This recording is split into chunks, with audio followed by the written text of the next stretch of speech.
As you go through this section on predictability, you'll see that there are a number of signals that are cryptic that we have to try and interpret in order to assess the actions or intentions of others. However, when it comes to indicating or turning signals, the chances are great that that shows what the intention of the driver is. And so we need to be alert to that.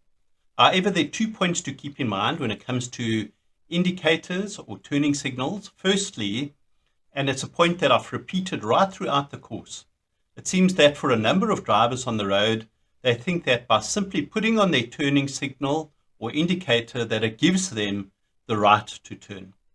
Secondly, we don't want to assume that if a driver does have their turning signal or their indicator on, that they'll wait for us to pass them before changing lane or turning. No, they might be part of that first group that thinks that it's their right to turn as soon as they've got their signal on.